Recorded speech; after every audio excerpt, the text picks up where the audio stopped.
So this is my second YouTube video.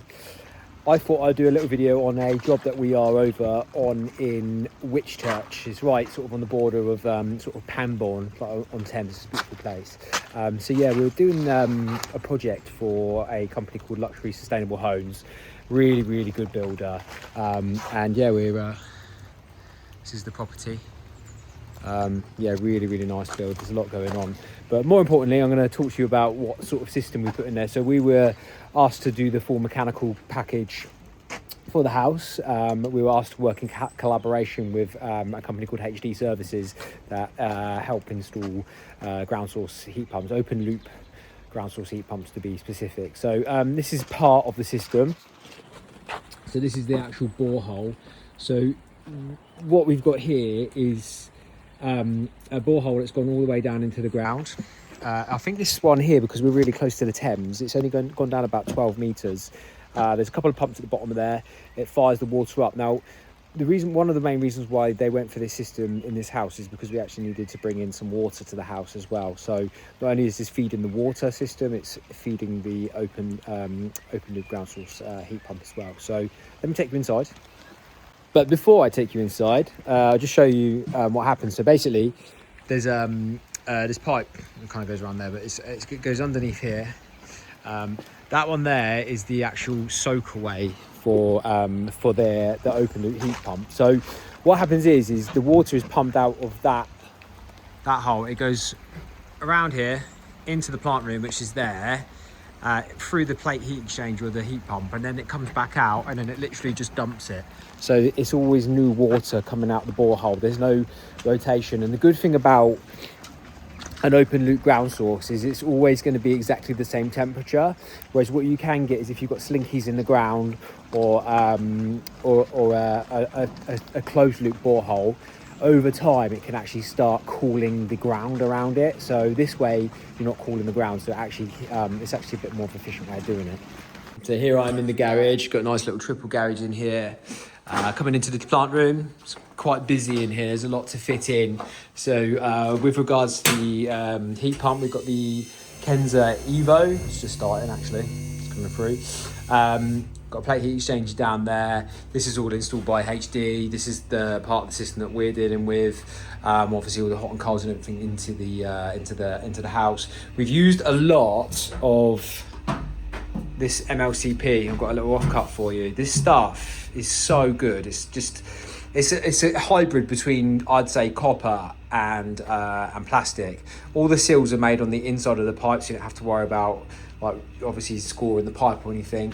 Super tough. And the main reason why I've used it is because you can run it like around the whole house without any joints. Everything's underneath the floor, and you just don't need to worry. And the other thing that's really nice about it is it does come pre-insulated, so you get a nice insulation jacket on it as well. The only one thing I will say, it is sometimes like wrestling an anaconda. It is like, when you get to like the 32 mil, it is really stiff, and it can, you have to work pretty hard with it. So what else have we got in here? So there's your open loop. So there's your water incoming. Goes down into the plate heat exchanger, which is down there, and then back out again, and then that dumps it. What else have we got? 400 litre dual cylinder, nice. That's pretty standard in the systems. There's a UV filter across the back there, and also we was asked to install MVHR. Obviously that's not finished yet. So we've got 2 Zender units going in here, and they've actually got climate cool on them as well. There's 600 units yet to be installed, but obviously we are going to be doing that. It was a bit of a pig of a job, I'm not going to lie, because it's got the climate cool. All of the ducting needed to be, all the supply air ducting needed to be insulated, and the Zender cost for the pre-insulated stuff was about £10,000. So we volunteered to do it ourselves, and yeah, I have to say I wish I didn't, but here we are, we've done it. So what else we got? We've got I think this is a 1,000 litre power tank. It's basically a brake tank, so it's just feeding the house with super pressurized water, which is great. And we've got a load of stuff over here, so we've got some more filters. There's a water meter, because with the ground source heat pump, we have to make sure that we're not using too much water out of the borehole, because we get told off. Just loads of other bits. If you want to know what anything does, I'm pretty sure you guys would probably know if you're watching this. Just let us know. This sort of inline, it's a little bit like the Aquabion but I can't remember what company it is. £2,500 that cost. So there you go. What else have we got? We were asked to install the solar on this job as well. So there's 36 panels on the roof. I think they're generating about 19 kilowatt. Got 36 kilowatt worth of battery storage. I think there's a 16 kilowatt inverter. And also we've got half a house EPS backup system as well on that. So nice job. Not finished completely yet, but we are getting there. So yeah, I'll show you a little bit more around the house as well. So we're sort of going in the big living room at the moment, but obviously the things that you're interested in is the heating. So we've got the underfloor heating manifold in here. Same again, we're still setting it up. You'll probably see closely that we're just finely tuning all of the circuits, because what we do as a company is we will always do a full heat loss calculation of the house, and then we will actually work out what is required, like what's per square meter. So we won't just put a generic pipe center down and just be that, you know, that's okay, because we're running the systems all off weather compensation.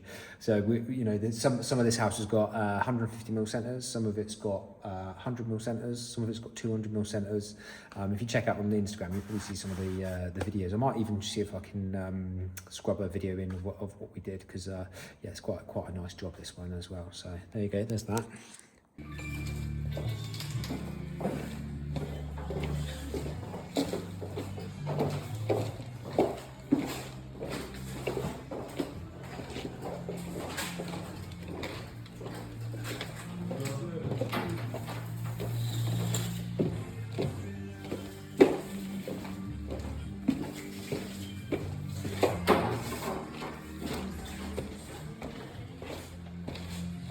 And that's how you do it. And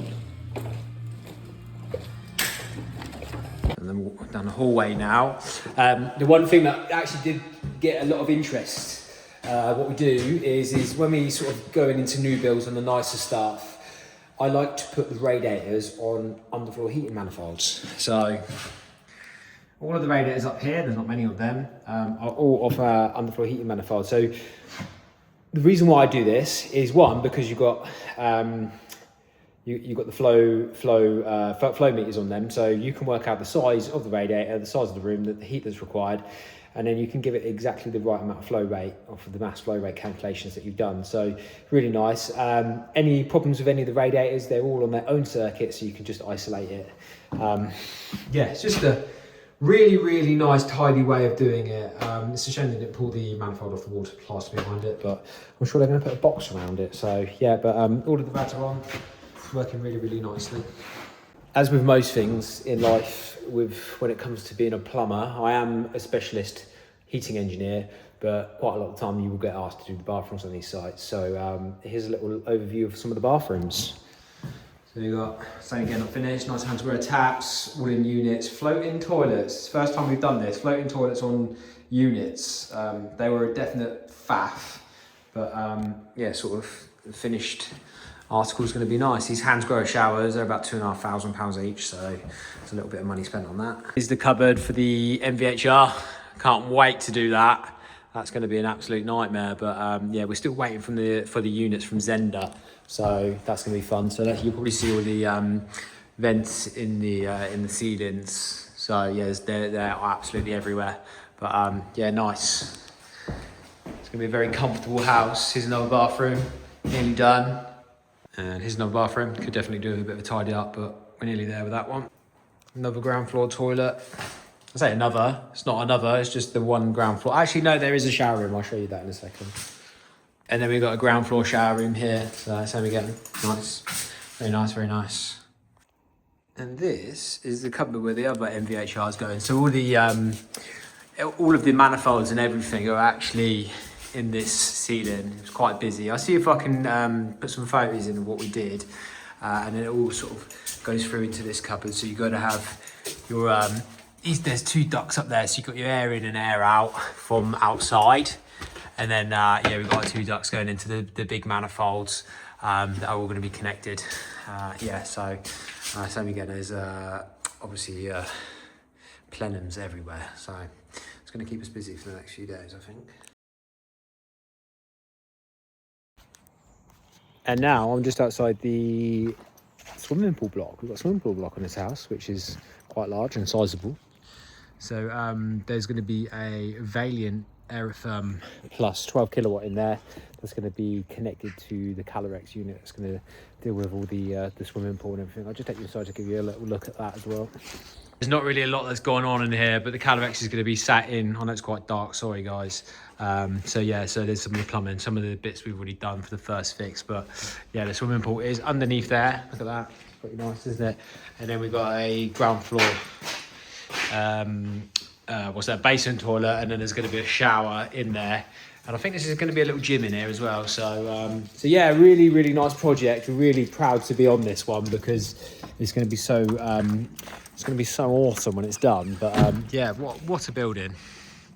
Unbelievable. So yeah, well done, Luxury Sustainable Homes. I think you've done a cracking job.